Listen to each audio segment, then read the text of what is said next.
Imagine Tsunade Naruto Sasuke and Sakura को एक mission देती है और ये मिशन कोई नॉर्मल मिशन नहीं होता क्योंकि इस नई मिशन में तीनों को सरवाइव करना पड़ेगा गेंजुत्सु से, एक घने जंगल से और साथ ही एक ऐसे विलन से जिसको हराना लिटरली इम्पॉसिबल है। साथ ही उस अंधेरे जंगल में कुछ ज्यादा ही डार्क चीजें होने वाली हैं क्योंकि इमेजिन नारुतो अकेला और दो लड़कियां, नारुतो की सबसे ज्यादा बड़ी crush Sakura and Sasuke. Hello friends, आप लोग देख रहे हो डिलीवरी वर्ड्स और आज के एपिसोड में हम कुछ ज्यादा ही क्रेजी चीजें करने वाले हैं। तो पॉपकॉर्न को रेडी रखो और अपने वॉल्यूम को हाई करो एंड हेडफोन्स तो पहन ही लेना। एंड शुरू करने से पहले ही वीडियो को हाइप, लाइक एंड चैनल को सब्सक्राइब जरूर से कर देना। तो चलिए शुरू करते हैं। एपिसोड 1, जंगल में मंगल।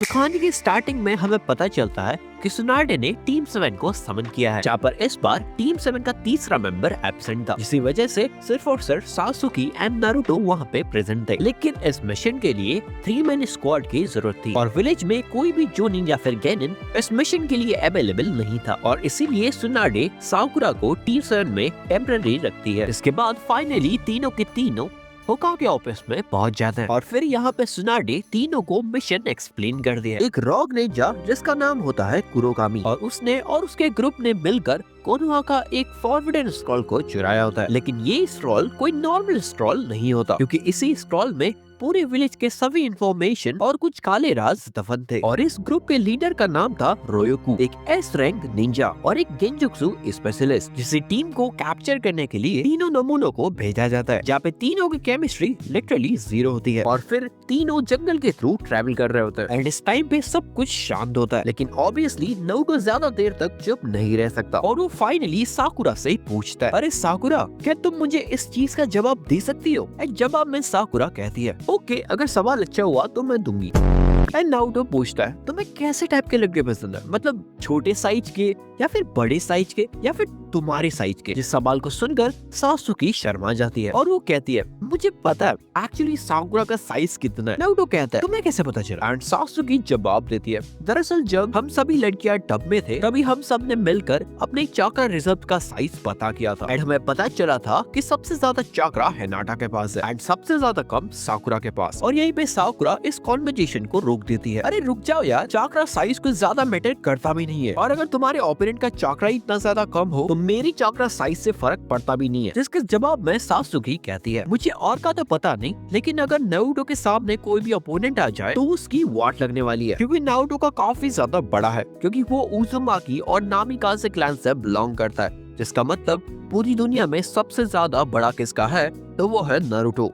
एंड नारुतो कहता है, मतलब इतनी ज्यादा तारीफ करने की भी जरूरत नहीं है सासुकी। एंड साकुरा जवाब में कहती है, तुम लोग बस करो यार, देखो नारुतो सुनो, अगर तुम अपने चाकरा को 10 में से रेट करना चाहोगे तो तुम्हारा चाकरा कितने में पड़ेगा? एंड नारुतो कहता है 8 और फिर वहीं पे साकुरा बेहोश हो जाती है और फिर सासुकी जल्दी जल्दी साकुरा को चेक करती है और फिर यहाँ पे पता चलता है कि साकुरा के गर्दन पे एक चोट का निशान है जिसकी वजह से साकुरा के पूरी बॉडी के अंदर जहर भरना शुरू हो चुका है। सासुकी कहती है, हमें जैसे भी करके विलेज पे रिटर्न करना पड़ेगा क्योंकि साकुरा का इलाज इस वक्त सिर्फ और सिर्फ सुनाडे ही कर सकती है। फिर नारुतो साकुरा को अपने बाहों में बैठा देता है और वो तीनों फिर से विलेज में रिटर्न करने के लिए निकल जाते हैं। नारुतो साकुरा एंड सासुकी को लेकर जल्दी जल्दी जंगल से निकलने का ट्राई करता है और वो दोनों भागते जाते हैं और फिर उनको पता चलता है कि वो लोग जहाँ पे चल रहे हैं वो कोई नॉर्मल जंगल नहीं है और वो लोग इस टाइम पे एक लूप में है। नारुतो घबराते हुए कहता है, और शायद हम लोग एक गेंजुत्सु में, हमें जैसे भी करके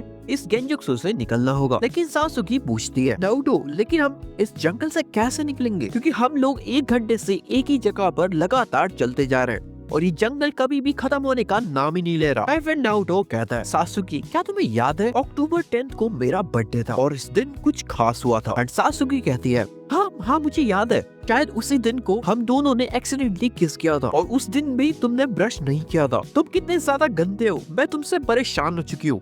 और इस टाइम पे जहाँ पे साकुरा मरने की हालत में तुम्हें इस ऐसी चीज याद आ रही है? तुम कैसे इंसान हो नारुतो, तुम्हें शर्म नहीं आती? नारुतो सासुकी के गाल पे एक चाटा मारता है और उसे कहता है, देखो सासुकी, जिस दिन की तुम बात कर रहे हो वो February 14 था और उस दिन को मैंने ब्रश नहीं किया था, बल्कि मैंने नहाया भी नहीं था। और बात करें 10 अक्टूबर की, तो उसी दिन को ककाशी सेंसेई ने हमें एक नया जुक्सु सिखाया था, जिस जुक्सु की वजह से हम किसी भी इंसान को समन कर सकते हैं। लेकिन ये जुक्सु काफी ज्यादा अनएथिकल जुक्सु है, क्योंकि इस जुक्सु में हम किसी भी इंसान के साथ एक समनिंग कॉन्ट्रैक्ट बना सकते हैं। लेकिन समनिंग कॉन्ट्रैक्ट सिर्फ और सिर्फ एनिमल्स और टूल्स के लिए बनाया गया है, और अगर हमने इस जुक्सु को यूज किया तो ये सब एथिक्स के खिलाफ होगा। एंड सात्सुकी जवाब में कहती है, देखो नारुतो, अगर तुम्हें ये जुक्सु करना है तो करो भाई, ज्ञान देने की कोई बात नहीं है। और अगर तुम्हें एथिक्स के साथ ही चलना है तो तुम एक निंजा ही क्यों हो, चुपचाप इस जुक्सु को यूज करो और किसी को भी समन करो। नारुतो कहता है, देखो हमारे पास 3 ऑप्शंस हैं, चाहे तो हम सुनाडे या फिर ककाशी या फिर जिरागो को समन कर सकते हैं। लेकिन बात ये आती है कि इन तीनों में कौन इस टाइम पे अवेलेबल होगा, क्योंकि अगर हमने किसी को भी ऐसे समन कर दिया तो यहाँ पे गड़बड़ भी हो सकती है।